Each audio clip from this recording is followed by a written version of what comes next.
வாய்மை.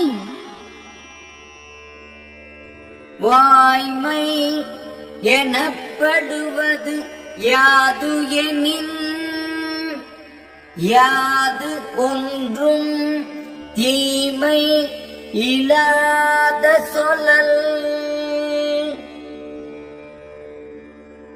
வாய்மை என்று கூறப்படுவது எது என்றால், அது மற்றவர்க்கு ஒரு சிறிதும் தீமை இல்லாத சொற்களை சொல்லுதல் ஆகும். பொய்மையும் வாய்மை இடத்த புரை தீர்ந்த நன்மை பயக்கும் எனின், குற்றம் தீர்ந்த நன்மையை விளைக்குமானால் பொய்யான சொற்களும் வாய்மை என்று கருதத்தக்க இடத்தை பெறுவனவாம். தன் நெஞ்சு அறிவது பொய்யற்க, பொய்த்தபின் தன் நெஞ்சே தன்னை சுடும். ஒருவன் தன் நெஞ்சம் அறிவதாகிய ஒன்றை குறித்து பொய் சொல்லக் கூடாது. பொய் சொன்னால் அதை குறித்து தன் நெஞ்சமே தன்னை வருத்தும்.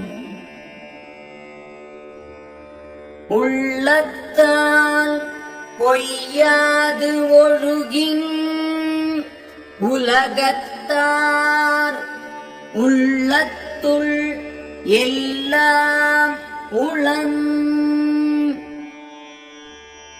ஒருவன் தன் உள்ளம் அறிய பொய்யில்லாமல் நடப்பானானால் அத்தகையவன் உலகத்தாரின் உள்ளங்களில் எல்லாம் இருப்பவனாவான். மனத்தொடு வாய்மை மொழியின், தவத்தொடு தானம் செய்வாரின் தலை. ஒருவன் தன் மனத்தோடு பொருந்த உண்மை பேசுவானானால் அவன் தவத்தோடு தானமும் ஒருங்கே செய்வாரை விடச் சிறந்தவன். பொய்யாமை அன்ன புகழில்லை, எய்யாமை எல்லா அறமும் தரும். ஒருவனுக்கு பொய்யில்லாமல் வாழ்தலை போன்ற புகழ்நிலை வேறொன்றும் இல்லை. அஃது அவன் அறியாமலே அவனுக்கு எல்லா அறமும் கொடுக்கும். பொய்யாமை பொய்யாமையாற்றின்,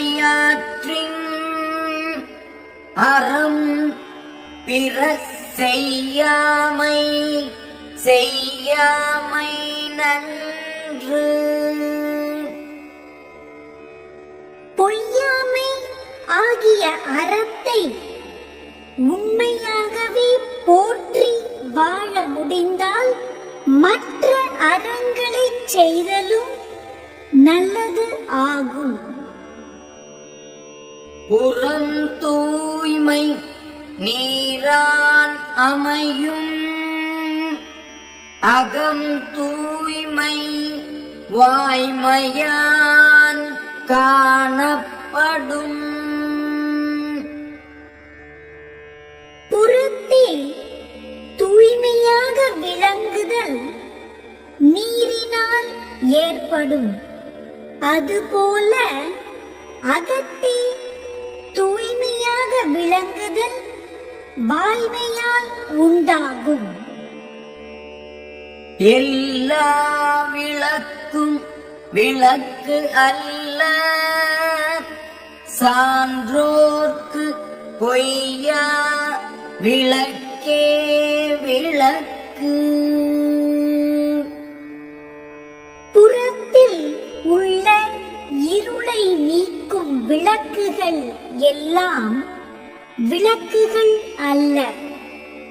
சான்றோர்க்கு அகத்தை இருள் நீக்கும் பொய்யாமை ஆகிய விளக்கே விளக்கு ஆகும். யாம் மெய்யா கண்டவற்றுள் இல்லை எனைத்து ஒன்றும் வாய்மையின் நல்ல பிற. யாம் உண்மையாக கண்ட பொருள்களுள் வாய்மையை விட எத்தன்மையாலும் சிறந்தவைகளாகச் சொல்லத்தக்கவை வேறு இல்லை.